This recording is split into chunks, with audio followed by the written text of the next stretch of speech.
కథాభారతి శ్రోతలకు సుస్వాగతం.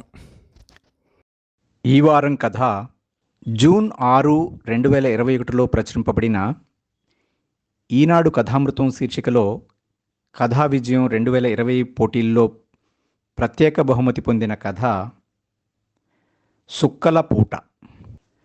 రచన ఎండపల్లి భారతి గారు.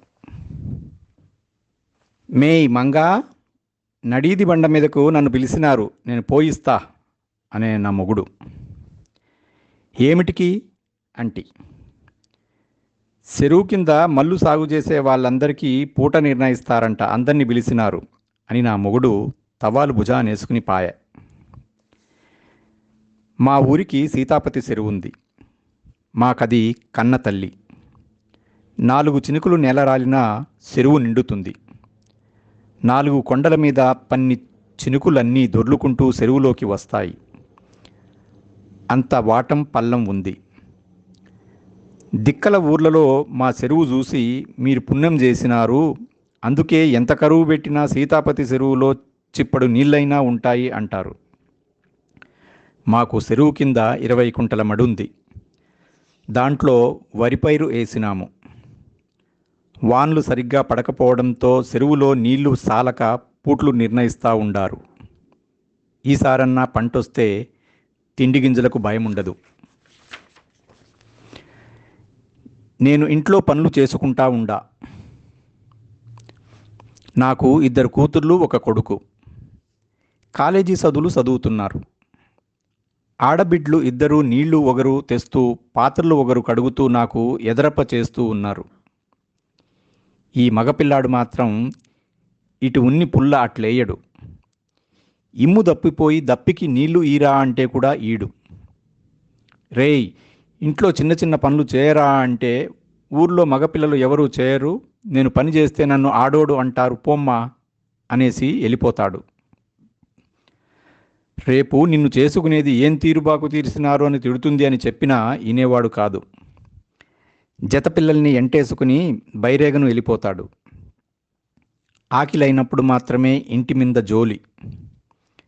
జతలు మరిగి చెడుదావ పట్టినావురా అని నేను రోజు తిట్టేదే. లత్తగవ్వలు అన్నీ ఒక దరికి చేరినట్టు ఈ మగనా బట్టలు అందరూ ఒకటే. 100కి 100 చెప్పినా ఆడబిడ్డలే మేలు.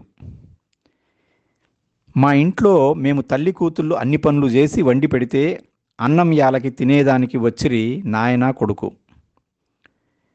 నేను నా మొగుణ్ణి అడిగితి, బండ మీదికి పోతివే ఏమయ్యా అని.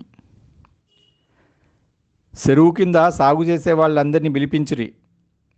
పూట్ల ప్రకారం మడికి నీళ్లు పారగట్టుకోమన్రి. మొదటి పూట మీ ఈరమామది. తొలిత మొలుస్తుంది చూడు జాముసుక్క, అప్పుడు వరుసగా 3 సుక్కలుంటాయి, అవి గుడిసెనాట్లు. అవి ములిసేటప్పుడు మా ఎంగటన్నది పూట.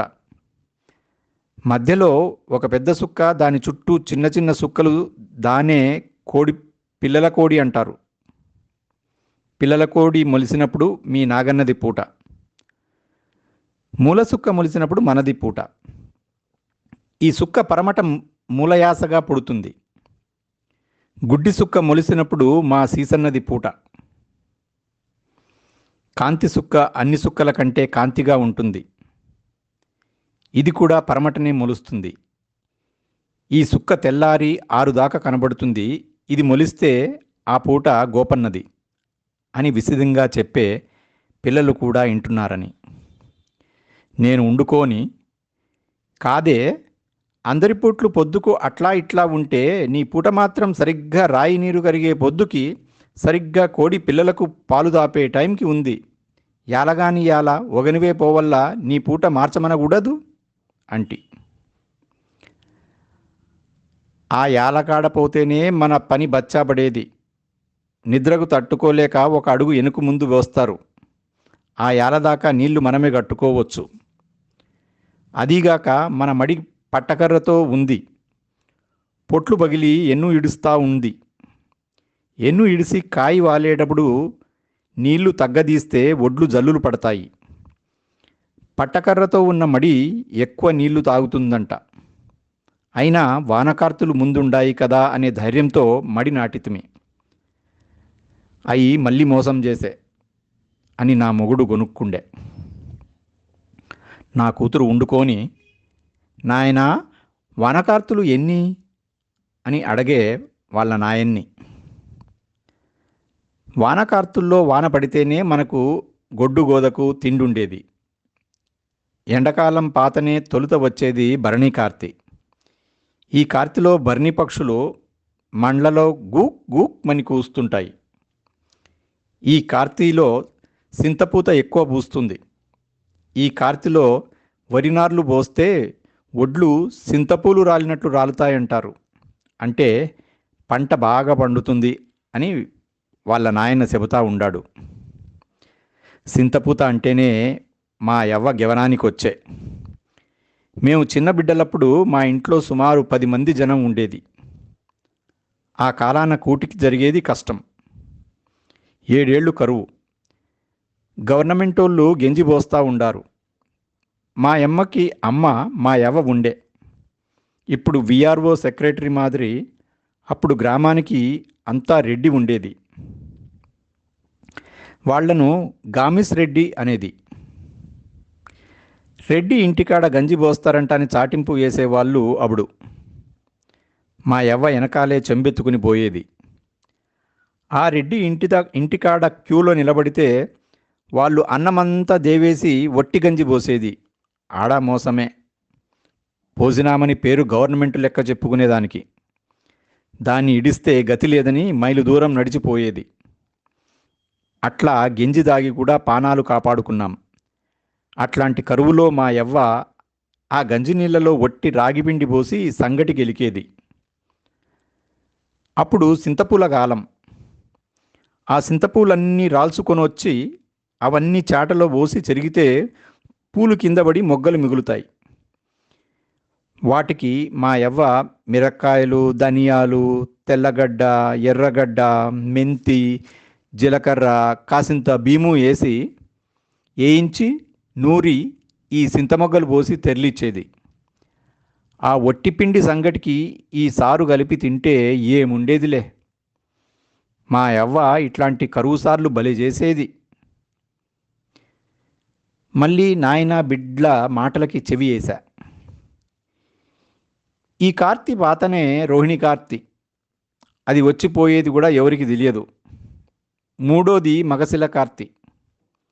ఈ కార్తీలో వానలు బాగా పడటంతో కొన్ని ఊటు సేన్లలో సద్దలు, సామలు జల్లుతారు. 4వది ఆరుద్దుల కార్తీ. ఈ కార్తీలో వరి నాటేది. ఎర్రమసూరు నంబరొడ్లు, బైరొడ్లు, బుడ్డొడ్లు, గంగసానొడ్లు, రాజేంద్ర, తెల్లంస, అయ్యేటి లాంటి రకాలు పోస్తారు. 5వ కార్తీ పెద్ద పుచ్చుల కార్తీ. ఇత్తనాలన్నీ భూమిలో పడిపోతాయి. 6వది చిన్న పుచ్చుల కార్తీ. 7వది ఉత్తర కార్తీ. 8వది హస్తకార్తీ. 9వది చిత్తకార్తీ. ఈ కార్తీలో పైన పొటపొటమని చినుకులు రాలుతుంటే చేన్లలో ఉలవలు జల్లుతారు. పుట్టగొడుగులు ఏడ చూసినా లేస్తాయి.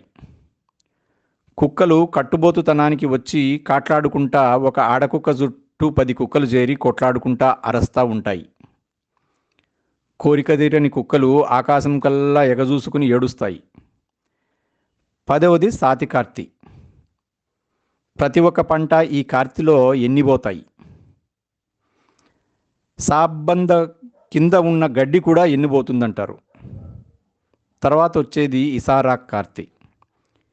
ఈ కార్తీలో జంతువులకి, మనుషులకి, పంటలకి రోగాలు వస్తాయి.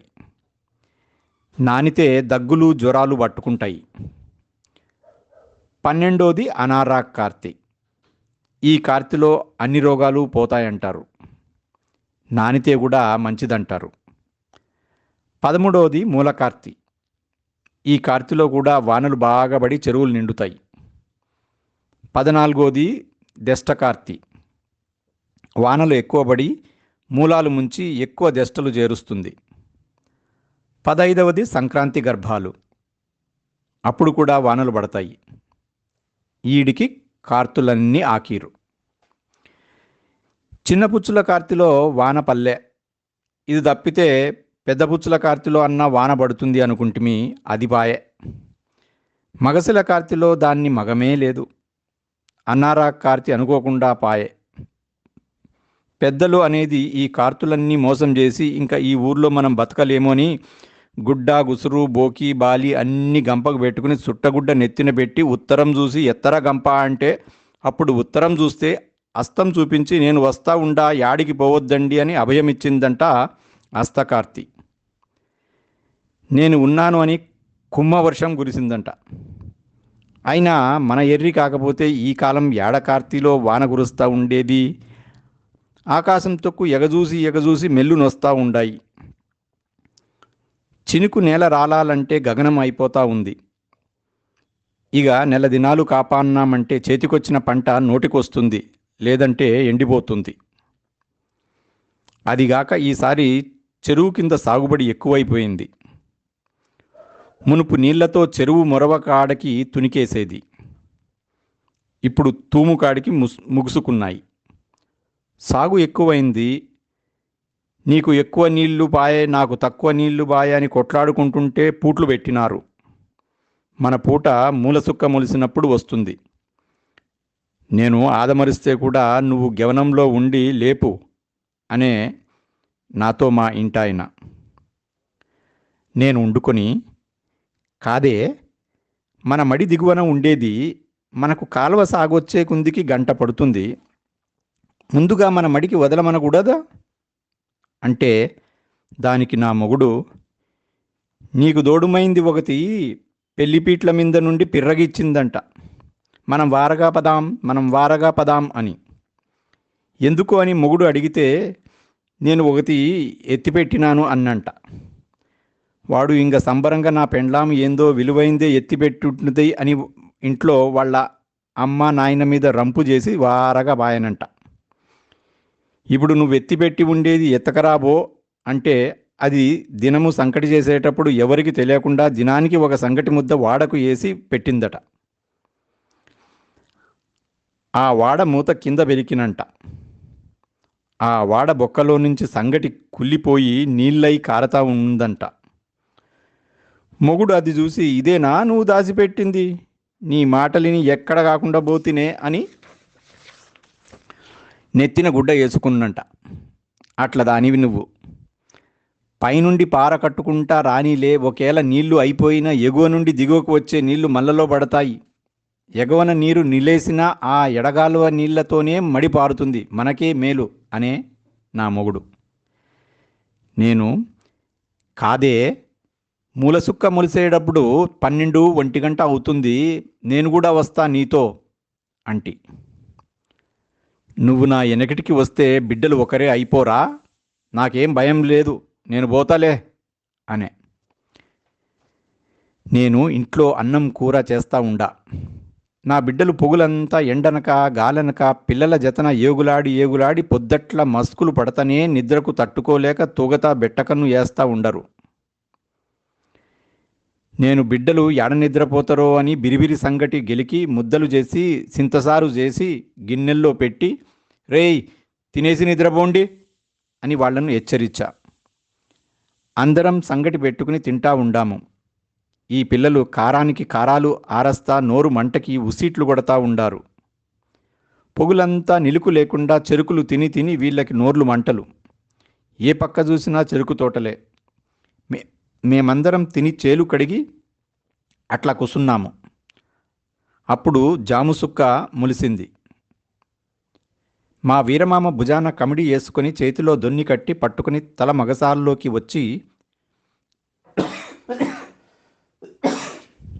ఒరే సీనా, జాముసుక్క మొలిసింది, చెరువు కిందకి నేను పోతా ఉండా, నువ్వు రా అనేసి పాయె.